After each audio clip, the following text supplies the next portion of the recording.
Good morning students.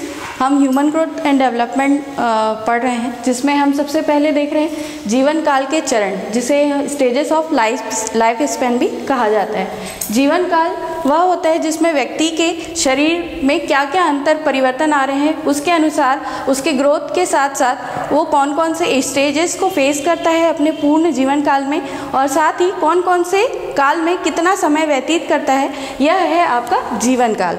जीवन काल को हम बेसिकली 6 टाइप्स में बांटते हैं। पहला है शैशवावस्था, जिसे इन्फेंसी कहते हैं, जो कि जन्म से लेकर 2 वर्ष तक की आयु तक का होता है। इस 2 वर्ष तक का बालक केवल और केवल अपने माता पिता व परिजन पर हर एक चीज़ के लिए निर्भर होता है। वह स्वयं अपने लिए कुछ भी नहीं कर सकता है, इसीलिए इस आयु को आश्रित अवस्था भी कहा जाता है। उसके बाद है बाल्यावस्था, चाइल्डहुड, जिसमें 2 से 12 वर्ष तक का बच्चा होता है। इसे 2 भागों में बांटा गया है, अर्ली चाइल्डहुड और लेटर चाइल्डहुड, जिसमें बच्चा पूर्ण रूप से अपने आप को जानता है और उसमें कुछ परिवर्तन आते हैं।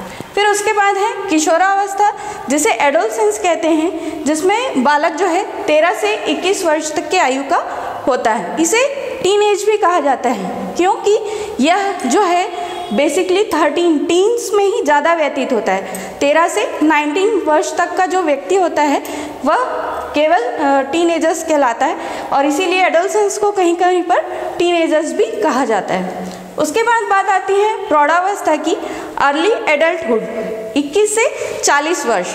इस वक्त व्यक्ति का केवल संपूर्ण उसको अपने एजुकेशन, अपने जीवन में जो कुछ भी अचीव करना होता है वह इस समय में करता है, 21 से 40 वर्ष में।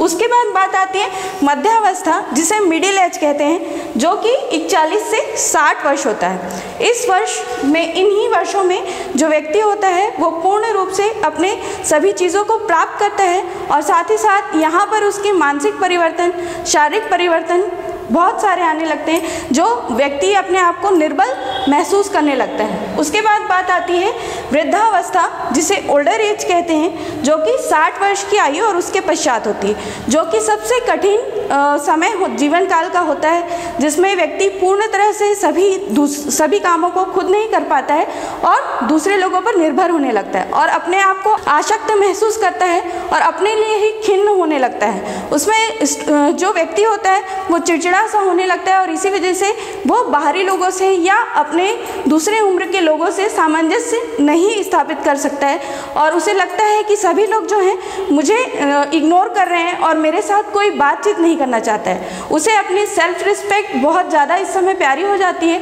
और उसे लगता है कि जो मुझे सभी लोग, एकदम बूढ़ा व्यक्ति आ रहा है, चलो चलो अब ये परेशान करेगा, ऐसा कहकर सभी लोग भागते हैं। जबकि वृद्धावस्था केवल और केवल सम्मान का भूखा होता है।